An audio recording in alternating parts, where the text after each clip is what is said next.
Der HARC 91 GT ist ein Dauerbrandofen mit der EcoPlus Feuerungstechnik.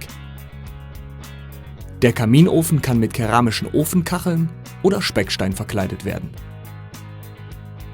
Die Gusstür dieses Kaminofens hat eine Zweipunktverriegelung.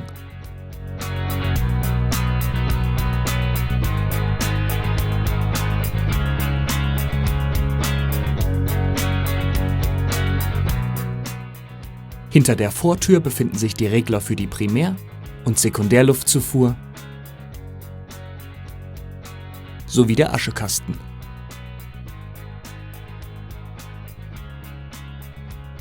Der Feuerraum hat eine tiefe Gussmulde mit einem Rüttelrost. Der mit einer Spezialkeramik ausgekleidete Feuerraum wird oben mit dem Feinstaubfilter abgeschlossen. Die schmale, schlanke Form gibt dem HARC 91 GT einen modernen Charakter.